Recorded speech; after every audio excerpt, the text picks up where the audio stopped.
I don't know, Jim. He's looking a little mafraudy. Oh. Fuck the Chiefs. Preseason week 2. Goff versus Mahomes. Probably not. Fromm Sudfeld versus Mahomes. Sudfeld versus Mahomes. Welcome back to the snack attack. A Zach and Tonak I got you back. Still no and Sam. Kovac. He's in our thoughts still. This is really Yeah, stupid. still no Sam. This intro Still is no cursed as Samac. shit. Can you tell we're in the off season? Dude. What the fuck? I have a question. Maybe. Do we get a Taylor Swift appearance? Fuck no, I hope not. I Christ. really want to be watching this preseason game and to cut to her like 10 times. Guys, A this quarter. is how I will feel if we see Taylor Swift. I don't know if this will translate. That's how I will feel. It's going to be me on an airplane For and I'm those of- streaming the game. I'm for those fucking of- Your angry. forehead's For really those of you red. at home who do not have the camera in Colby's apartment, Tony hit himself with his mic a few times. I feel like it translated. Hold on, let me watch it light up. Yeah, it sees me. That's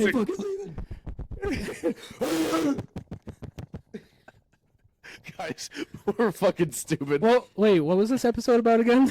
Anyways, Jared Goff. I'm kidding. let's hit on some guys that we should look out for that we didn't necessarily talk about last episode. Obama One of which Maruku. being the dude who picked off Drew Lock or Tommy DeVito, one of the two. Whoever wasn't Brandon injured at the time. Joseph, Yeah. safety out of Notre Dame. I believe it's his second year in the league. It feels right. Practice squad all last year. Reports are saying he looks like a little mini Kirby Joseph out there. He's got a nose for the ball. He's been making plays. Pretty solid. Pretty solid. He said Brandon Joseph looks like Kirby Joseph. Yeah. Yes. So look out for him. I believe he wears number 40 back there in the secondary. Another guy, Isaac Kuu. As much as I want to say Uwu. Ooh. I will not be saying that. Had that big sack on lock, probably rattled him up a little bit the first time. Ooh. That was about it. What was For 75 him. doing on that play? He's like, don't worry, guys, I got him. Where'd he go? Hey, man, that's just how it goes, man. He's like, the QB's got to be out of the pocket now for sure. But Why at are least- you still here? On that play, he had some juice, so maybe keep an eye out on him. I believe he wears 53. Something like that, yeah. He- Keep an eye out. You know, I'm really disappointed in myself. I did the whole sketch thing, and I didn't even acknowledge Jack Fox's 70 yard punt. Dude, what was that? Crazy work. I mean, so impressive. It's good to see the GOAT is still the GOAT. So, I mean, we'll just leave it at that. I mean, we don't need him that much, but he's the GOAT. Thanks. Probably another guy to look out for. Giovanni Manu. Maybe he cleans it up a little bit. No holding penalty. I mean, it's like he only had one penalty. Yeah, first But- game looked a little rough. let's You could see tell him- he's rough around the edges, but the Let's see him potential is there. manhandle somebody. I mean, he's got the size. Let's see him manhandle someone.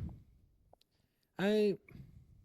I think the biggest thing I will be looking for and watching in this game will be defense, mainly the DBs, and how they're playing in this game. In would the hope- wide receiver room. Yeah, in the receiver room. But from the DB side, as long as it's, I know I said we might not see some of the rookies that we got or some of the guys we brought in. But what I would really look for is how, if they do play like Terrion, how he performs against a backup quarterback, or how even he performs against Mahomes, because Who is Kansas City's backup? I don't even. It's probably Carson Wentz is probably gonna be their true backup, and then A guy they who will never got- see a single snap of football this season. Oh, let me confer with ESPN real quick. It's not Chad Henne anymore. It was Yeah, nice and he's easy gone. when he was there, because Guys, it's Harrison Butker. You think Harrison Butker can throw a ball, throw a ball, Throw a fall. throw a fall? Oh, he fell off all right. he can throw shots. Shade. Yes, Carson That's what we're Wentz, calling it. Ian Book He throws dishes in the out same of class. Notre Dame, and then Chris Olodokun from South Dakota Ola State. DeKoon was their leading passer last week. Who'd they play last week? The Jaguars, they lost 26-13. Yikes. Probably should have played Mahomes. Marquise Brown dislocated his shoulder on the first play. That's why you don't play starters in the preseason. Ouchie. Yep. Do they still have Snead? Didn't they franchise tag that guy? He got traded over to Tennessee, I believe. Yeah. But they did franchise tag him. Yeah, it's Why the fuck would they tag do that? and tag and trade. Tag and trade. And then they gave him a new deal once they got to Tennessee. I think that's really silly. It was so that stupid. they could keep control of him with the tag. That made him an asset they could actually trade. Otherwise, he would have just walked. Dude, I don't understand. This the NHL offseason. hockey mind does not like the NFL contracts. How the hell you going to franchise tag a motherfucker who's going to go be an unrestricted free agent? How Because is it? otherwise, you don't get anything for him. Just wait till Wah, this, wah. just wait till this man finds out about the restricted free agents in the NBA that get signed and then traded. Don't worry, there's plenty of that in the NHL as well. That's called Fucking a sign-in trade. Edmonton just had 2 of their players qualified by St. Louis, and they can't even afford to like match the deal, so they're just gonna lose those players to St. Louis for nothing. It's great. Little off topic. Little off topic. Here, no, because the NFL doesn't have the restricted free agents as much as like the NBA or NHL. I've never understood. I get it could terribly backfire, but if it's like a superstar, right? Say it's like LeBron James, he's on a restricted deal. Yep. Why would you not offer him the absolute most you could to force that team to Match it. match it? Yeah, I don't know. Anyways, Because then, that's a shower thought I have. what if you do that as a team who doesn't have LeBron James's rights, and they're like, hey, we'd like to keep the GOAT, but like we want the rest of our roster, so now you can have him, and you have LeBron James and no one else. But then LeBron just refuses to play there because he's the GOAT and he can do whatever he wants. Yeah. Anyways, Another guy we should look out for. Leading receiver from last game. Oh, Isaiah Williams. Hey. I firmly believe he is going to make this roster. I think he is starting to separate himself from a lot of guys, especially Doris Fontaine, who I thought was gonna kind of blow the doors off in New York and well, did nothing. just wait till Fontaine has a pop off game, and now And now I'm now we're heartbroken. in a rock and a hard place with the receivers. I kind of want to see Khalif out there just a little bit. I know he is gonna be pretty much receiver 3 as of now. I just want to kind of see how he does out there, because he kind of got buried last year, especially when J-Mo came back with Josh Reynolds and all the other weapons that we had on that team. So I do kind of want to see him get a little bit of preseason action. I think one of the questions is how much more time are they going to dedicate to Donovan Peoples-Jones before giving other people the opportunity to win that spot? Well, DBJ didn't even go out there as like part of the first team offense. I'm doing air quotes. First team offense last game. Right. He didn't get in until like the fourth quarter. It feels like, which is not a good He sign. only had 2 targets last game and caught one of them. I can't remember the other one he was targeted at. Whether if it was like a bad thrown ball and It was not to the defense. But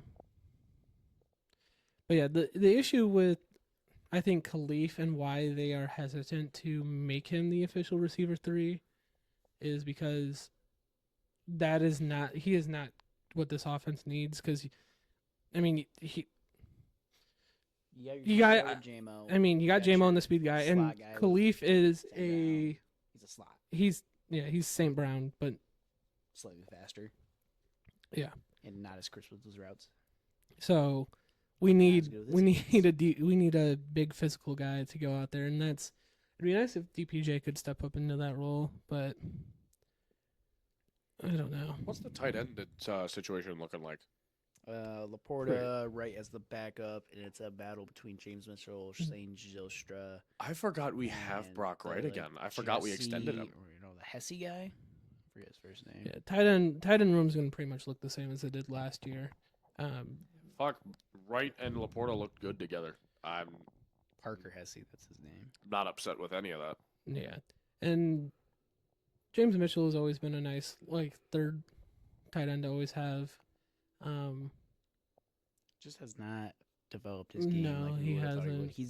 He's in his 4th year. This is his last Yeah, year of his rookie deal. Yeah, he was part of Brad Holmes' first rookie class, which is weird. It does not feel like it has been his. It should be his 4th year, but it is, and I mean that's how it feels as a fan, and so I mean I'm sure management and all that's looking at James Mitchell going, I mean, you're in year 4. We haven't seen anything different from you yet, and so I wouldn't be surprised. I mean, maybe a minimum after he's done this year, or even at some point through the season. But yeah. Get him on something cheap if you really believe he could do something, but Yeah, I mean, I'm gonna watch the preseason game. I don't think I'm gonna walk away feeling any different or knowing anything different than I didn't already think or know before, expectation wise. Like I said, maybe Fontaine can perform. There might be like the small surprises like that. I'd like to see the running back, like that depth competition continue. I'm kind of interested to see who's going to end up in that 3rd spot, because it's kind of been Craig Reynolds the last like 2-3 years. But Sion But Sion Vaki, he looked good. So I'm interested to see how this shapes out. That's probably the thing to look for. If you're going to watch anything offensively, that's probably it's running back room competition, like depth-wise, and receiver room competition depth-wise. Those are the 2 things that you're going to have to be watching for. Offensive line, I think it's pretty set in. Quarterback, I mean, we just got to hope and pray one of them looks good, because and also hope that Goff does not get hurt at all this year at the way it's looked. oof. Tight end set. Bring back Teddy Bridgewater. I'm kidding. Think another guy we should keep an eye on, James Houston, for potentially being cut after this week. Right. That being said, that's because Campbell said, yeah, the Will experiment is over. So they've given up on him in coverage. Oh. So he's only good for passing or pass rushing now, and like obvious passing downs. So he's got to have probably like a 2-sack game to kind of justify, yeah, I'm going to be your pass rush specialist. The same thing at the same time with Houston.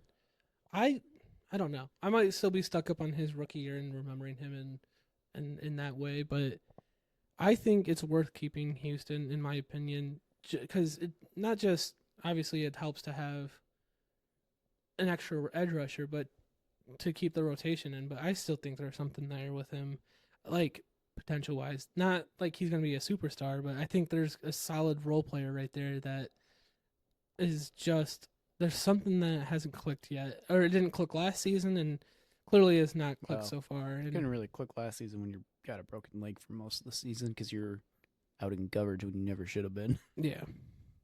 Ow. Yeah, I don't know. It's with, Hutch and Davenport being the starters, and then you have Ukwu, who's maybe coming on to be a backup. You got Pascal. You got Quora. Wait, no. Quora. Yeah. Romeo. Right? No, Romeo retired and Julian's on the Beagles. They're gone. God. Quora are I gone. took an off season too. Didn't we all, buddy? But I think Edge is starting to fill out a little bit. So I think when you have guys who can also kind of set the edge with the run and play the run too, that's when Houston kind of becomes a little more less valuable. And so I guess that's,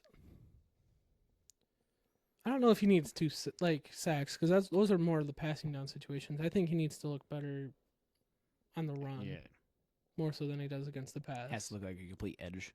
Yeah. And Marcus Davenport and his injury history also just has me worried, and that we're gonna need and want the depth there. So. And with Kaminsky out for the season, there goes a good depth player. I'm gonna miss Kamish. No, John, no, John. Yeah, we'll probably have more solid thoughts on going into the preseason week 3, because then we have 2 games under the belt of looking at what kind of the depth across the roster looks like. Guys, they're changing Amon-Ra St. Brown to a running back. It's over. 99 overall. If you know, you know. Jahmyr Gibbs is going to be an edge rusher. Please, God, no. He's so small. He's so small.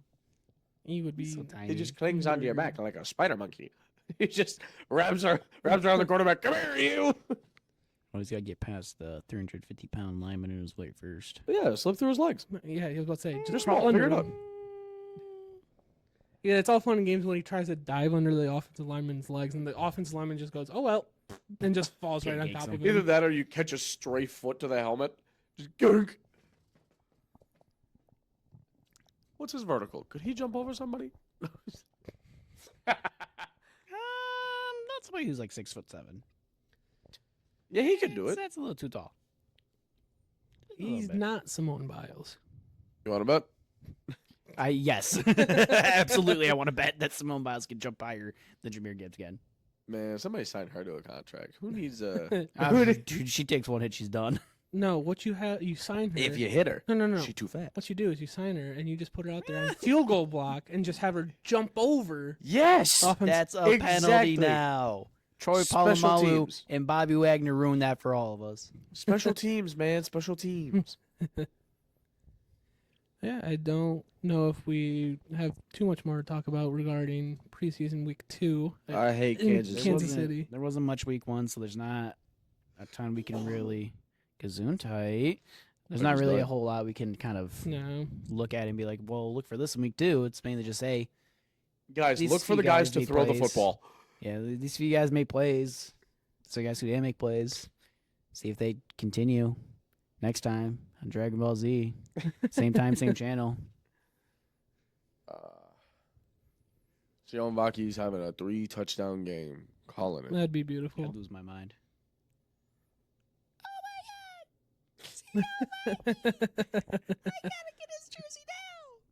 Mine is $180 to my wallet. That'd be like me last season watching Brian Branch week 2 preseason. I go, yep, I'm getting that jersey. That's the one. But yeah, I Sorry, think we just need to get Sam hooked on the worst possible player. We need to tell him that Sudfeld is worth getting a jersey for. He's gonna be the backup, I swear. He'll probably play games, dude. It's just... Oh. But I think that will just about do it for us here at Mittcast. We shall catch you next time when we give you our college football playoff predictions going into the college football season. Guys, somebody's gonna throw the ball, I guarantee it. But yeah, we'll see you next time. Yeah.